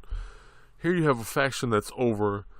Usually when Naito comes to the ring, he's got some sort of garb on. It's not always the same thing, and especially if they're trying to push a new shirt, he's usually the first one to wear it. They don't always tell you, they rarely tell you, like, hey, you can go get that over at Pro Wrestling Tees or some other place on the web, but everybody knows. Everybody who's a fan already knows, I know where to go get that shirt for my favorite wrestler or wrestlers. And the WWE needs to kind of fucking understand that. I can understand pushing television time or you know, a mention of, hey, there's a new hat or a new shirt or whatever really quickly, but they really do just use up too much television time to accomplish their merchandise marketing. And so WCW, I never faulted WCW for that. I just think WCW could have done a better idea at their merchandising marketing. Here we still have Scott Hall beating the piss out of Roddy Piper in the Tree of Woe, which is you have your opponent stuck in the corner of the ring upside down. Disco Inferno is going to interfere here and kind of choke out Roddy Piper as he's tied up in the Tree of Woe. It was always cool to see Piper in general. I've always been a fan of Roddy Piper, but it was always cool to see him, especially in his later years, just kind of have at it with different guys that you don't necessarily peg him to be up against. And for me, Scott Hall is one of those guys. Clearly, they have both been in the business here for a very long time. If I was measuring this in wins, this is like Scott Hall's second wind of a career, and this has got to be like Roddy Piper's third or fourth. I mean, let's face it, these guys have been in the business long enough to where they should have had at least 2 successful runs, and both of them have at this point. So I love this old school approach to this match. You have Disco outside helping Scott Hall. As annoying as I find Disco, Scott Hall had Piper in the abdominal stretch. Sorry, I have trouble saying that word. And then he would have Disco grab his hand and pull for leverage, that's such a fucking old school move. I love that. Here we see Piper with the sleeper hold on Scott Hall. Scott Hall selling it like a motherfucker. Again, selling. I cannot express the importance of selling in a match. It makes the match 10 times better. So Hall's selling the sleeper hold. He's actually beckoning Disco Inferno to come in the ring, and Disco does, and proceeds to get his ass beat by Piper. Piper at this point in his career, here comes Nash. And Nash is being handled by Piper even before getting in the ring. But going back to Piper, at this point in his career, again, it was really interesting to see him work for WCW in general and see who they had programs, to see who they paired him up in programs with. Scott Hall gets the win in this match via roll-up pin. He actually put his legs on the second rope. And as they go to hand the belt to Scott Hall, because Scott Hall wins the match, Piper takes the belt away from the referee. And Scott Hall's like, "This is bullshit, give me my belt." He's on the mic, he's telling Piper, hand over the belt. But Piper knows he got cheated. So now the Wolfpack is going to Piper in the ring. Scott Hall with the classic "Hey Yo" on the mic. During one of the What Happened When podcasts with Tony Schiavone and Conrad Thompson, Schiavone had remarked that over the years, Scott Hall got pissed off and kind of almost stopped trying to do the whole survey bit for the NWO because of the sound guy. And the reason he mentions it in the podcast is because he was trying to get across the point that this is how fucked up WCW was in their everyday daily operation of stuff. He said it got to a point where Scott Hall, just even when he would be live on television, he would look directly in the camera and wait for the sound guy to get his shit together, because more often than not the sound guy missed his cue. Again, I think that's just yet another point of what WCW was doing wrong during their life and times. So the match is completely over now. Hall said, "Hey, I want the belt. I pinned you 1, 2, 3 fair and square." He had the belt for a second. Actually, Disco has the belt now, but now the Outsiders are in the ring and they are taking apart Roddy Piper, or trying to, as he escapes.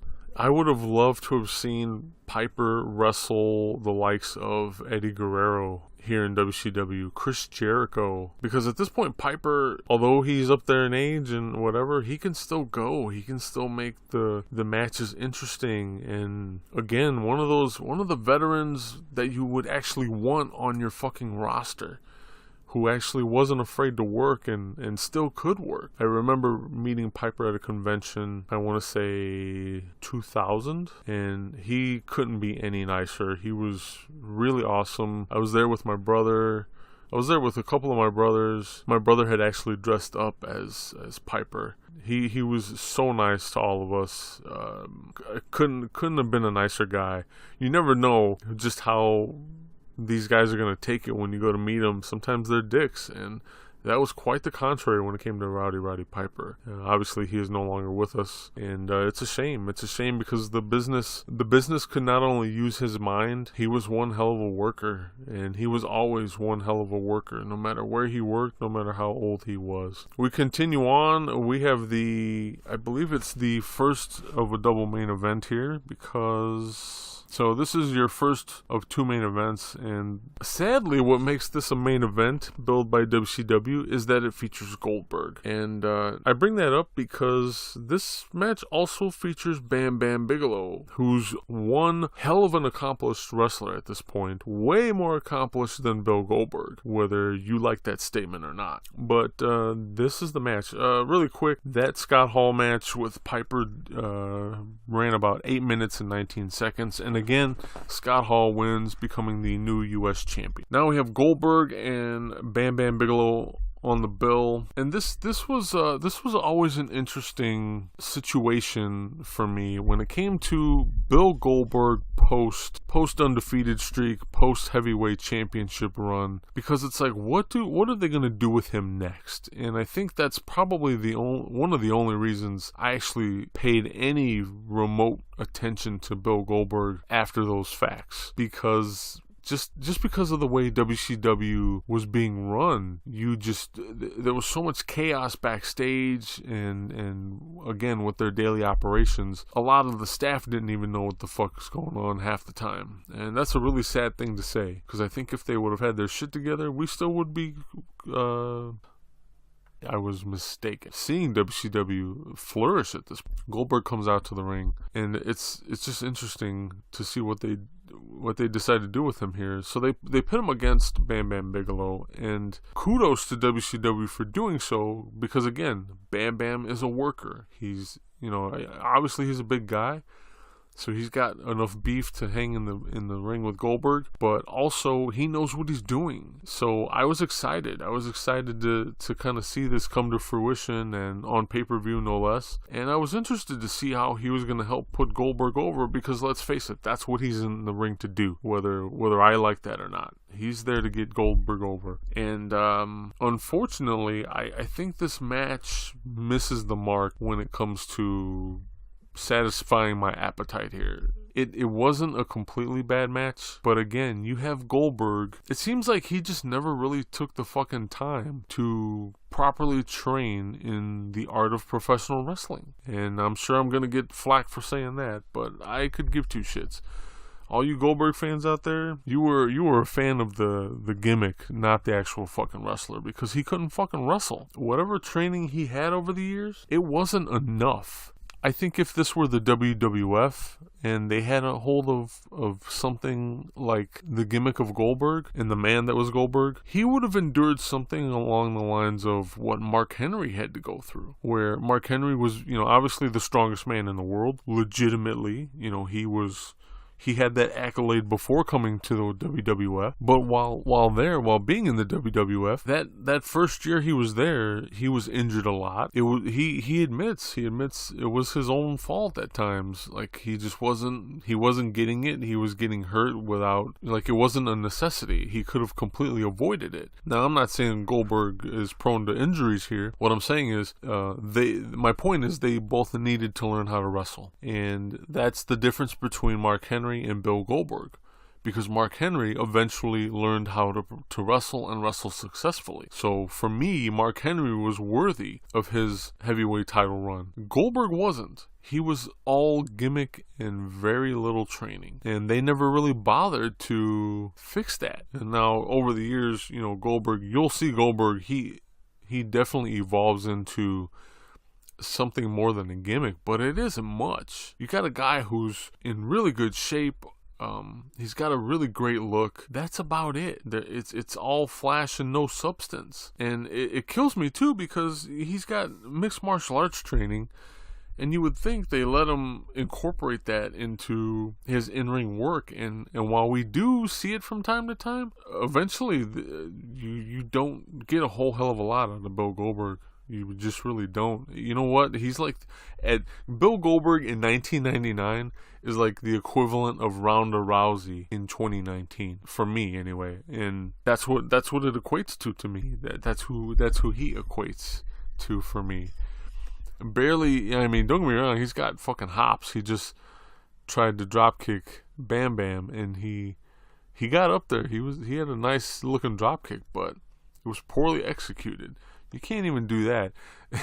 Someone once remarked to me that it really isn't a wrestling match until you see a drop kick. Because if you can't do a drop kick, what can you do? And I tend to agree here. What's good about putting Bam Bigelow in there with a Bill Goldberg, it was as if the booking committee was like, you know what? We're going to put Bam Bam in there so you could just shut the fuck up and wrestle. You're going to learn how to wrestle one way or another. But for my money, it didn't pan out that way. Bam Bigelow has always impressed the hell out of me. First off, with his agility. I remember watching him years ago on WWF television as he premiered there years ago, and just watching him do the cartwheels and things of that nature with a man of his stature was impressive. Because growing up, I was a big guy. I was the 300-pound guy or close to it for a majority of my life, and so watching him do that, I was just shocked and amazed. That was, people of similar stature to me were capable of doing shit like that. That's one of the he's one of the performers over the years that really kept me around watching professional wrestling. I took a break in 93, 94, and I was just, but then at the time too, what killed me was WWF television. It got so cheesy and monotonous for me. I just couldn't take it anymore, and I wanted something different. And right around that time, the business in general, the industry in general was not doing so well. WCW had an even worse product in 93 for my taste, and so at that point, I really didn't have much other product to be watched, because I don't think I was getting any other stuff at the time. A few tapes here and there from people I knew, but for the most part, obviously World Class wasn't around for me anymore. The NWA had turned into WCW, so there went that. That was all the TV I really had. Again, tapes were few and far between. I really wasn't heavy into tape trading or anything at that, so I didn't have a lot of access to tape. At some point in this match, you have Bill Goldberg hit his head and took there's a divot of skin missing on his forehead. And he just, you never would have known he got hurt. He doesn't care. It's like it didn't faze him, which speaks to the gimmick of Goldberg. But again, he's just all gimmick, all fucking gimmick. I keep bringing it up. I hate to sound like a dead horse, but so much wasted potential with this fucking guy. Think of how big. Go back and watch any part of the Monday Night War with Bill Goldberg and his rise to popularity as U.S. champ and then world champ. Think about those matches. Think about the excitement. Everybody, even myself, was so fucking excited to see Bill Goldberg and who he was going to conquer next, and just how far this was going to go. That's the problem. They booked him as such, and they never really thought about what's going to happen after this juggernaut reaches a certain.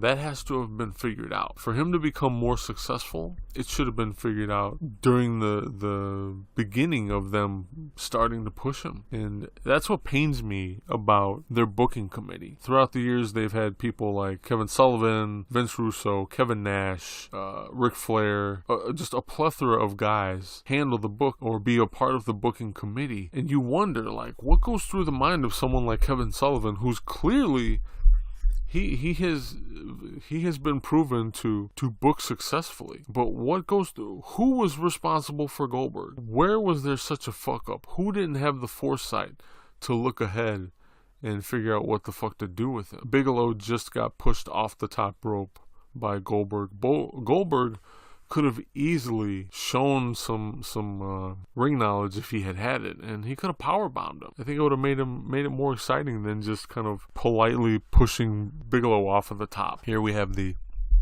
patented Goldberg spear, and he's got a showboat, and if I'm not mistaken, he does get Bigelow up for the suplex slam here. I take that back. He ends up not doing the suplex slam. He ends up spearing him for a second time. Now he gets him up for the slam, barely. And again, so, keep in mind, Bigelow's pushing 300 pounds. Seems like Goldberg had kind of a hard time getting him up. But Goldberg takes the win. The match goes about 11 and a half minutes, somewhere around there. And this is their continued push for Bill Goldberg at this point here in 1999. It sucks. It sucks that you have someone like Bam Bigelow taking second place to someone like Bill Goldberg. Kudos to Bam Bam for doing the job. I think this match would have been a hell of a lot better if Bam Bam had someone in there with a little more experience. It's really frustrating for me to watch such an established performer just do the job for somebody who clearly didn't care enough or have the foresight enough to learn the craft a little better. But that's what WCW was at this point, so I guess I shouldn't be surprised.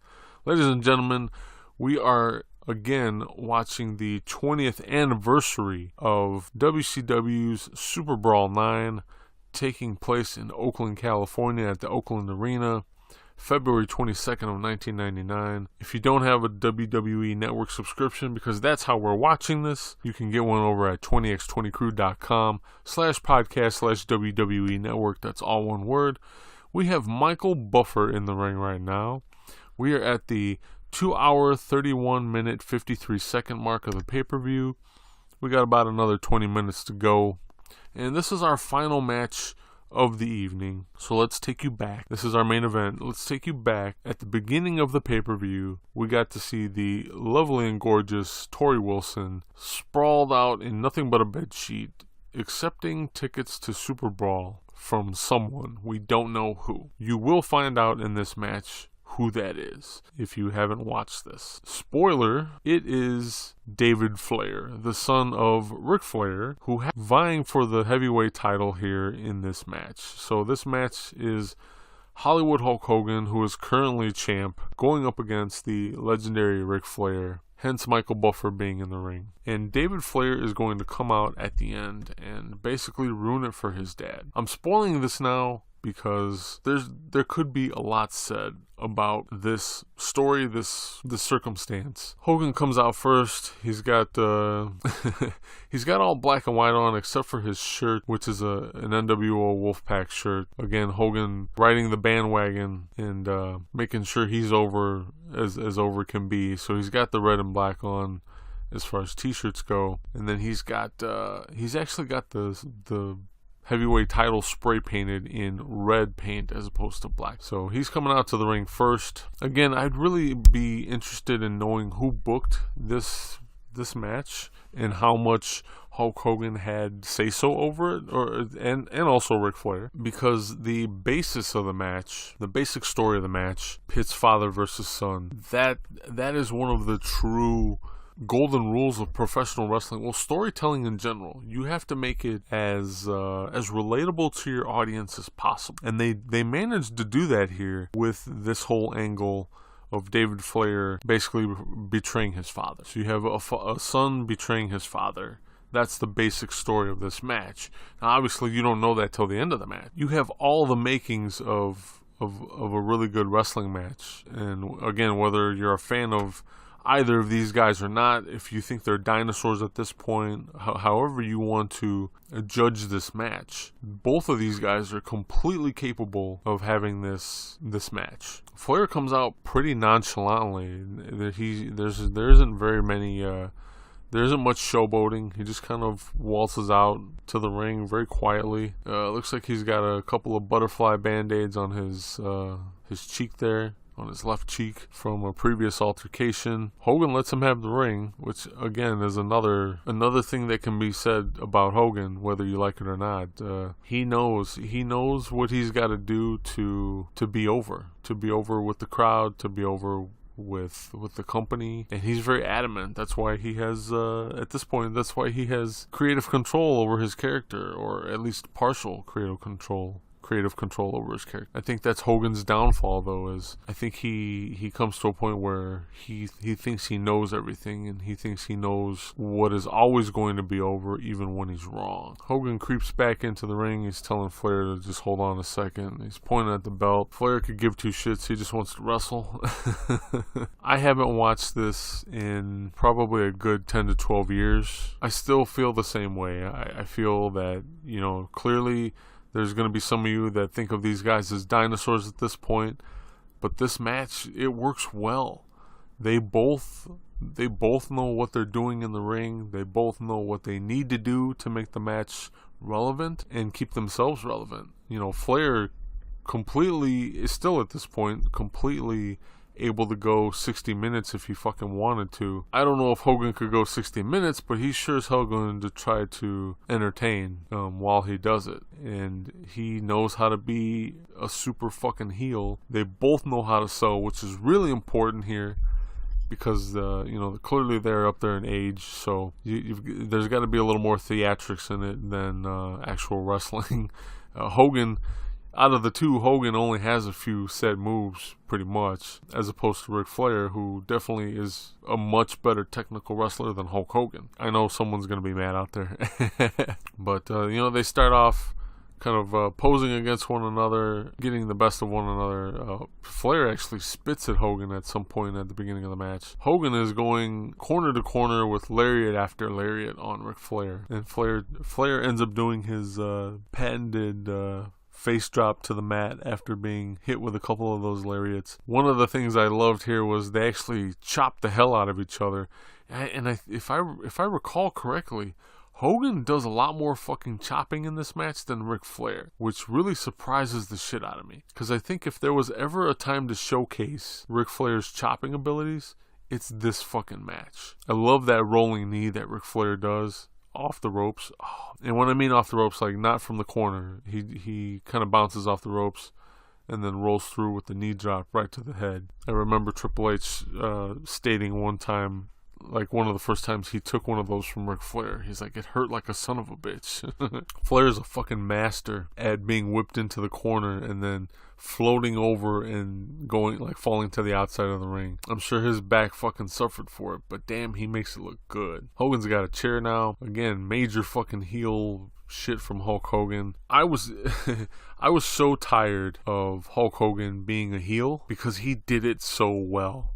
I know that sounds kind of contradictory there, but whether you're watching professional wrestling or actors in a movie or a television show, if they're the bad guy and they're getting on your nerves to the point where you're getting riled up, let's face it, the truth is they're doing their job correctly. If they're getting under your skin, they're doing what they're supposed to do. And Hogan did that for me a lot. I mean, Flair's already busted open. They're battling on the outside of the ring here in one of the corners of the guardrail. And, you know, Hogan's biting Flair's bloody head. He's already scratched his back. He's hit him with a chair.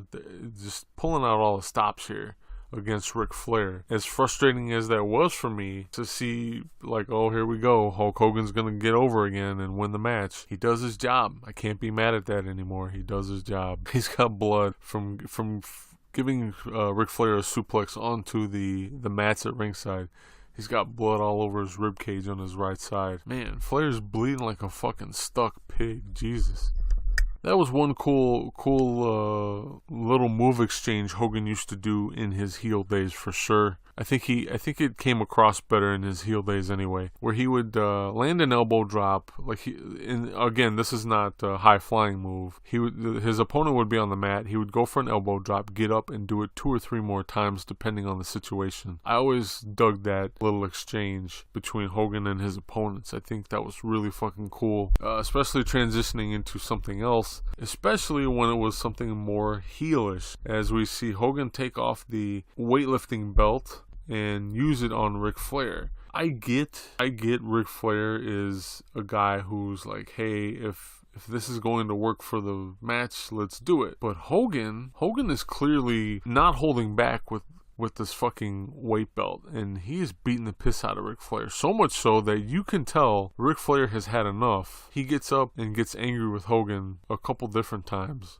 because he's getting hit really fucking hard with this belt. And Hogan, much like The Rock with Mick Foley, Hogan kind of took it to the limit, man, when it came to beating the piss out of people with that weight belt. You know, Flair's definitely not giving up. He's being knocked down, and he just gets right back up and gets pissed off. Now Hogan's kind of hulking up, but Flair continues on with the low blow and yet another low blow. But yeah, Hogan, that really used to piss me off when Hogan would take that weight belt off and just beat the ever-living shit out of his opponent, because you knew he wasn't going to hold back. He never held back with that fucking belt. But then when someone came to do it to him, much like Ric Flair's about to do right now, it wasn't the same. Hogan wouldn't sell. Hogan didn't take nearly as many shots with the belt as his opponent would do. Again, much like The Rock. The Rock wasn't gonna take 14 fucking chair shots for Mick Foley, but Mick Foley was supposed to do it for The Rock, and that's my point here. Just Hogan being Hogan. You can tell because of his reaction, and one of them that's really common when he gets hurt is when he says, "Oh God." When he screams out, "Oh God," and he's in pain, he's really fucking hurting. He'll tell you that himself.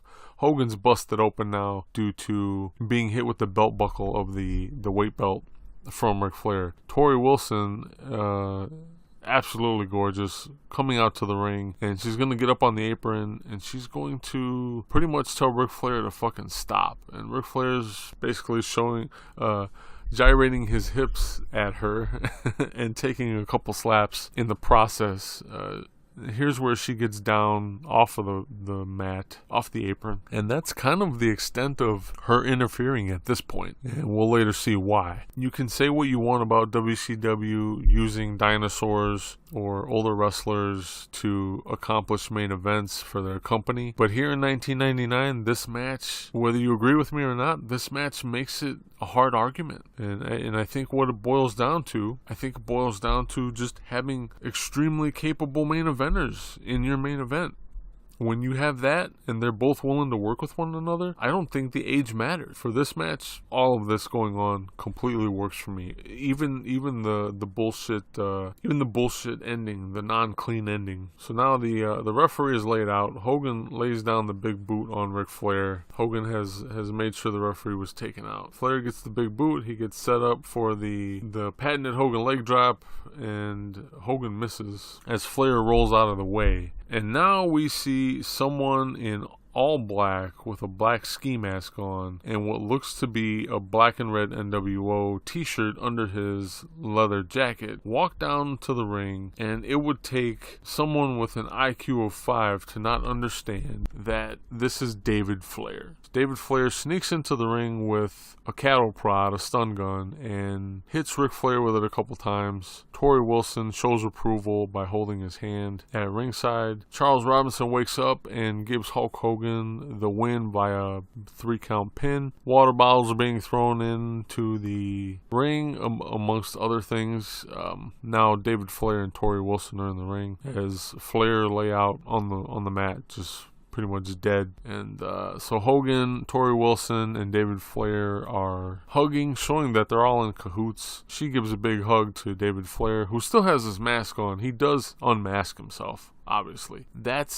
She actually unmasks him. That's what ends up kind of like sealing the deal with this match. It's that timeless tale of father versus son. You can disagree with me here, but that's why the match resonates with a lot of people. That's what makes Hogan's heel antics get over that much more, is the betrayal. The act of betrayal between a father and a son. The match goes about 13 minutes, just under 13 minutes. And you know what? It's WCW 1999. Kevin Nash is coming in the ring now to help celebrate with Hogan. I don't know who booked this, but I wish booking like this would have been capable or actually put into play 2000 WCW, because there was a lot of dreadful fucking wrestling and pay-per-views for WCW in the year 2000. Essentially, that is it. Some really, really decent booking for a main event match here in WCW 1999. Again, ladies and gentlemen, this has been SuperBrawl IX 1999, taking place 20 years ago for WCW, the now defunct WCW. This was an interesting pay-per-view to cover. The booking was hit or miss at times, and overall, the show, if I'm sitting here telling you it was a solid show, it wasn't completely a solid show, but it had a lot of potential. Thank you guys for hanging in here and listening to the episode. I know this is one of the longer episodes, but it's been a blast. I always love talking wrestling with you guys. Both Matt and I love talking wrestling with you guys. We hope you sit there and support professional wrestling as always. Definitely support your 20x20 crew. You can do that on social media. Follow us on Instagram. Just look for us at instagram.com/20x20crew. You can do that on Twitter. Follow us on Twitter, twitter.com/20x20crew. We are on YouTube, where we do the following contest, which is YouTube exclusive stuff strictly for our YouTube channel whenever YouTube decides to let us upload stuff and just cooperate with us. And you can get more information and check out the videos there over at 20x20crew.com/podcast/YouTube. You can email us at 20x20crew@gmail.com for the time being, along with your thoughts, suggestions for shows. We do fan requests. We've done them in the past. We are also on Facebook. Facebook.com/20x20crew is our official page. We can also sit and chat with you on Facebook over at facebook.com/groups/20x20talk. We love to sit and chat with you guys and pick your brains about professional wrestling always. And of course, our home on the web, 20x20crew.com, where you will find all previous episodes and notes and everything you could ever want to hear from us about professional wrestling. Until then, it has been a blast, and I'm sorry for the long podcast here, but Matt is still on vacation. I am still Joe. Until next week, I hope to see you in the ring when Ric Flair's really hurt. Happens to be, or ending at that.